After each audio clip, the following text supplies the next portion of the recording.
पता ना होने की वजह से एक आदमी गैंगस्टर की इंसल्ट कर देता है। अब गैंगस्टर बदला लेने के लिए उसकी वाइफ के करीब आने की कोशिश करता है। उसने उसे भी फंसाने का प्लान बनाया था। हेलो फ्रेंड्स, इसी प्रीवियस थीम पर बेस्ड रिप्लीज गेम 2000 की एक थ्रिलर हॉलीवुड मूवी आज मैं आपको एक्सप्लेन करने वाला हूँ। इस मूवी की सिचुएशन थ्रिल से भरी हुई है, तो अंत तक इस वीडियो को जरूर देखिएगा। अगर आपको ये वीडियो अच्छा लगता है तो प्लीज इसे लाइक और कमेंट जरूर कर दीजिए। अब बिना किसी देरी के एक्सप्लेनेशन स्टार्ट करते हैं। मूवी स्टार्ट होती है और हम हमारे मेन कैरेक्टर टॉम रिप्ली को देखते हैं। ये चोरी करना और इस तरीके की बहुत सारी इलीगल चीजें करता है। आज वो अपने फ्रेंड रीव्स के साथ था। इन्होंने पेंटिंग की चोरी की है और इसी की डील करने के लिए जा रहा था। जिस आदमी के साथ टॉम डील करने वाला था वो बहुत ही क्लासी था और वो रीव्स को वहां पर लेकर नहीं जा सकता। रीव्स ने खुद कॉल कर पेंटिंग की डील कर ली थी। अब टॉम जाकर बायर से मिलता है। इनिशियली बायर बहुत ही कम पैसे देने वाला था। टॉम ने ऑलरेडी रिसर्च किया था और इसके लिए बहुत सारे पैसे मांगता है। बायर को बात अच्छी नहीं लगती। वो जबरदस्ती टॉम से पेंटिंग लेने वाला था, पर टॉम ने उसके आदमी को मार डाला। पेंटिंग के साथ पैसे भी लेकर वहां से वो चला जाता है। ये पैसे उसने रीव्स को दे दिए। पेंटिंग सेल कर बहुत सारे पैसे अपने आप के लिए रख लेता है। अब मूवी में 3 साल बीत चुके हैं। अब टॉम इटली में रहता है और अपनी वाइफ के साथ बहुत खुश है। पेंटिंग सेल करने से उसे जो भी पैसे मिले थे, इससे उसने एक बड़ा मैंशन खरीद लिया है। आज अपनी वाइफ के लिए एक पियानो बाय कर रहा था। जब वो घर पर वापस आ रहा था तो अपने एक नेबर से मिलता है। नेबर का नाम है जॉनथन। जॉनथन ने उसे कहा कि कुछ फ्रेंड्स के साथ मेरे घर पर आज पार्टी है, अगर तुम चाहो तो तुम भी आ सकते हो। टॉम ने इसके लिए उसे हाँ कहा। वो जब पार्टी पर पहुंचता है तो जॉनथन की वाइफ सारा से मिलता है, जो बहुत ही ब्यूटीफुल थी। इन दोनों ने बातें की और इसके बाद वो जॉनथन के पास आया। जॉनथन को पता नहीं था कि टॉम इसी रूम में है और उसके खिलाफ वो कुछ भी बोलने लग जाता है। कहता है टॉम ने जो घर बाय किया इसकी उसने पूरी वाट लगा दी है। उसे आर्किटेक्चर के बारे में कुछ भी पता नहीं है। बाद में टॉम रियलाइज करता है कि टॉम यहीं पर है। टॉम भी बहुत ज्यादा गुस्सा हो गया था। इन दोनों में फाइट हो ही जाती तभी सारा वहां पर आ गई और सारी चीजें शांत हो जाती है। टॉम गुस्से में घर पर आया और 3 साल बाद उसके घर पर रीव्स आया हुआ था। टॉम कहता है कि मुझे जल्दी बताओ कि तुम्हें काम क्या है, वरना तुम्हारी बॉडी गटर में मिलेगी। रीव्स कहता है वो पेंटिंग सेल कर तुम्हें बहुत प्रॉफिट मिला था। आज मैं एक ट्रबल में हूँ तो तुम्हें मुझे हेल्प करनी पड़ेगी। रीव्स ने 3 सालों में बहुत सारे कसिनो और बार लिए थे, पर अचानक से एक आदमी उसे कंपटीशन के लिए आया हुआ है।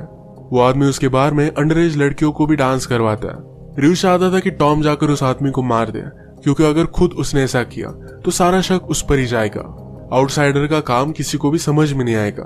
टॉम इस बात को सीरियसली लेता नहीं। रात में जब वो अपनी वाइफ के साथ था तो उसकी वाइफ पूछती है कि पार्टी कैसी थी। टॉम कहता है कि बहुत ही घटिया थी।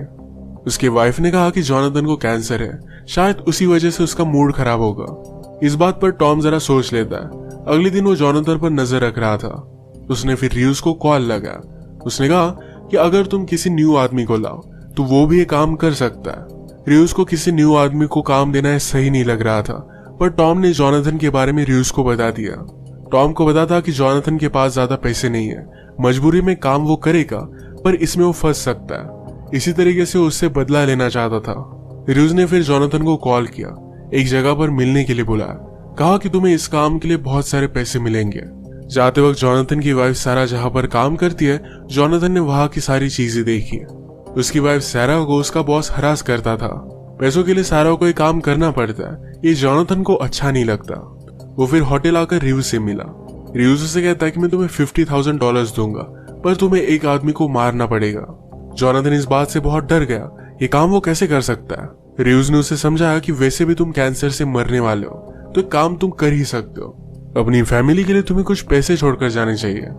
जॉनथन के जाने के बाद रीव्स ने टॉम को कॉल लगा। कहा कि वो काम नहीं करने वाला। टॉम कहता है मेरी तरफ से मैं $50,000 दूंगा, तुम उसे फिर से डील देना। जॉनथन अपनी वाइफ के जॉब के बारे में सोचता है। वो नहीं चाहता था कि उसकी वाइफ फिर से वहां पर काम करे। अगले दिन रीव्स फिर से जॉनथन से मिलने के लिए आया। उसे कहता है अब मैं तुम्हें $1,00,000 दूंगा। इस बात पर जॉनथन सोचने लग गया था। उसका काम खत्म हो जाने के बाद जब वो घर पर जा रहा था तो टॉम उसे लिफ्ट देता है। टॉम उसे कहता है तुम्हारी फैमिली बहुत ही ब्यूटीफुल है, अगर मैं तुम्हारी जगह पर होता तो उनके लिए कुछ भी करता। जॉनथन ने काम करने का डिसाइड कर लिया था। वो एक काम करने के लिए चला गया तो रात में टॉम सारा के पास आता है। बातों बातों में जॉनथन की बीमारी का सब्जेक्ट आया। सारा कहती कि जॉनथन आजकल बहुत एंग्री है कि उसे कैंसर क्यों हुआ।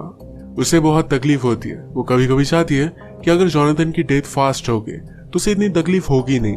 टॉम ने आज रात उसे सहारा दिया। हम देखते हैं कि जोनाथन जहां पर काम करने के लिए गया हुआ था वहां पर र्यूज उसे सब कुछ प्लान बताता है। सारा के यहाँ से टॉम जब घर पर आता है तो उसकी वाइफ उससे पूछती है कि तुम दोनों के बीच में कुछ हुआ। उसे पता था कि टॉम को बदला लेना है, इसी वजह से वो सारा के पास गया हुआ था। टॉम उसे कुछ भी नहीं बताता। टॉम और सारा के बीच में क्या हुआ था ये हमें भी पता नहीं चलता। काम करने से पहले र्यूज ने जोनाथन के लिए एक बहुत ही अच्छे डॉक्टर के यहाँ अपॉइंटमेंट फिक्स की थी। जोनाथन की रिपोर्ट्स आते हैं पर उसके लिए कोई भी होप नहीं था। इसके बाद र्यूज जोनाथन को उसका टारगेट दिखा देता है। कहता है कि आदमी हमेशा प्लानिटोरियम जाता रहता है, तब वहां पर उसके साथ कोई भी बॉडीगार्ड होते नहीं है। जोनाथन ने उस आदमी का पीछा किया और जब उसके पास कोई भी नहीं था तो गन पर साइलेंसर लगाकर उसे मार डालता है। अपना काम कर वो वापस आ गया। घर आकर उसने सारे पैसे सिंक के नीचे छुपा दिया। कुछ पैसे अपनी वाइफ को दिखाता है और कहता है कि वहां पर मेडिकल रिसर्च चल रहा था, मैंने खुद पर टेस्ट की तो इसके पैसे मुझे मिल रहे हैं। उसने उसे बहुत मिस किया था तो आज रात दोनों इंटीमेट हो जाते हैं। अगले दिन र्यूज ने जोनाथन को फिर से मिलने के लिए बुला लिया। उससे कहता है और एक आदमी को तुम्हें मारना पड़ेगा। जोनाथन फर्स्ट टाइम से ही डरा हुआ था, अब वो फिर से काम नहीं करना चाहता। र्यूज उससे कहता है कि तुम्हें क्या लगा था तुम एक आदमी को मारोगे और अपनी लाइफ को कंटिन्यू करोगे। उस आदमी के पीछे बहुत सारे लोग हैं, वो तुम्हारी फैमिली को जिंदा नहीं छोड़ेंगे।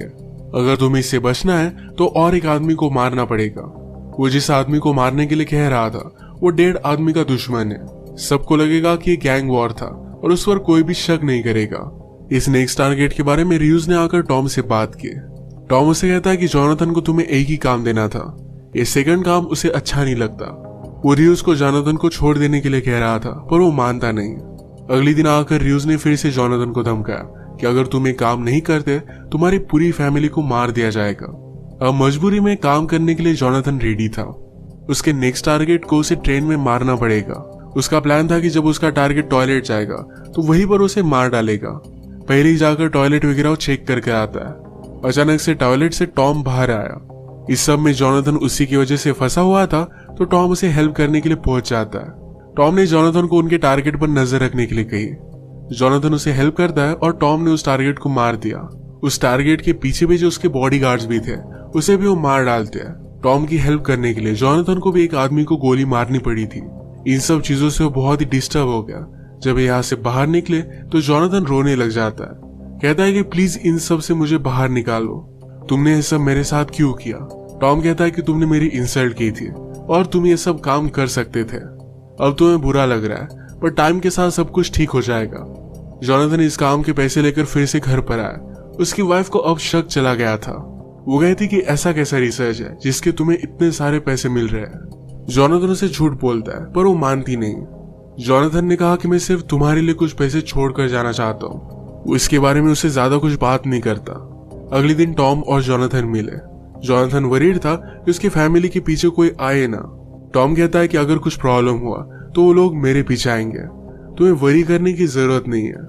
नेक्स्ट सीन में हम देखते हैं कि गैंग को पता चल गया था इस सब के पीछे र्यूज है। उसे मारने के लिए उसके घर पर आए हुए थे पर वो जल्दी से वहां से भाग गया।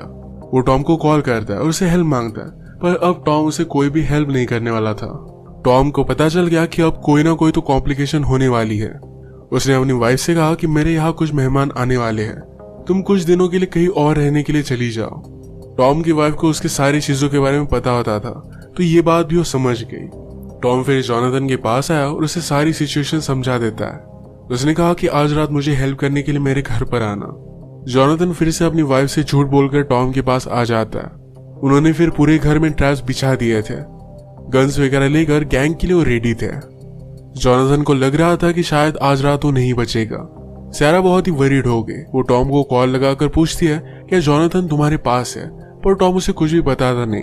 अब सुबह हो गई और फिर गैंग के आदमी यहाँ पर पहुंच जाते हैं। इनके घर के ट्रैप में एक आदमी फंस गया था। जोनाथन बाहर जाकर आदमी को देखने की कोशिश करता है। एक आदमी जोनाथन को मारने वाला था पर पीछे से टॉम आकर उसे ही मार डालता है। एक आदमी को इन्होंने जिंदा पकड़ लिया था। टॉम उसे कहता है अपने बॉस को कॉल करो, कहो कि जिन आदमी को तुम ढूंढ रहे थे वो यहाँ पर थे ही नहीं। ये कॉल सक्सेसफुल हुआ और अब गैंग इनके पीछे नहीं लगेगा। इस लास्ट आदमी को भी मार देते हैं। तभी सारा जोनाथन को ढूंढते ढूंढते टॉम की यहाँ पर आ गई थी। जोनाथन को उस आदमी को मारते हुए सारा ने देख लिया। वो गुस्से में यहाँ से चली गई। टॉम और जोनाथन सारी बॉडीज को ठिकाने लगाते हैं। इस गैंग की कार की ट्रंक में उन्होंने देखा तो रीव्स की बॉडी पड़ी हुई थी। गैंग ने उसे भी मार दिया था। अब उनकी कार रिवर के पास लेकर जाकर उसे वो आग लगा देते हैं। अब ये दोनों सेफ थे। जोनाथन के पास बहुत सारे पैसे आ चुके हैं और अब वो घर पर पहुंचता है। उसे घर छोड़ने के बाद टॉम जब यहाँ से जा रहा था तो उसने एक गाड़ी नोटिस की। ये उसे सस्पिशियस लगी और वो जोनाथन के पीछे पीछे आता है। जोनाथन के घर पर और कुछ गुंडे उसका वेट कर रहे थे। वो उसके फैमिली को मारने वाले थे। तभी टॉम वहां पर पहुंचकर सब लोगों को मार देता है। इस गन फाइट में टॉम को गोली लगने वाली थी तो जोनाथन उसके सामने आ गया। यहीं पर उसकी डेथ हो जाती है, पर मरते वक्त उसके फेस पर स्माइल थी। कैंसर की वजह से अगर उसकी डेथ होती तो बहुत ही स्लो होती। उसे बहुत पेन होता। आजकल भी वो बहुत ज्यादा पेन में ही था, तो ये उसकी डेथ उसे अच्छी लगी। उसने जो भी किया अपने फैमिली के लिए किया। इसके बाद हम देखते हैं कि रात में टॉम अपनी वाइफ के कंसर्ट में जाता है। उसकी वाइफ उसके लिए बहुत ही वरीड थी, पर टॉम को देखकर उसे भी अच्छा लगता है और यही पर मूवी एंड हो जाती है। अगर आपको एक्सप्लेनेशन अच्छा लगा तो प्लीज इसे लाइक कर दीजिएगा। बहुत सारी मूवीज लेकर आते रहता हूं, तो प्लीज इस चैनल को सब्सक्राइब कर दीजिए और बेल नोटिफिकेशन आइकन दोनों मत भूलिएगा। हम फिर से मिलेंगे और एक नई मूवी के साथ। तब तक के लिए थैंक यू और आप अपने आप का ख्याल रखिए।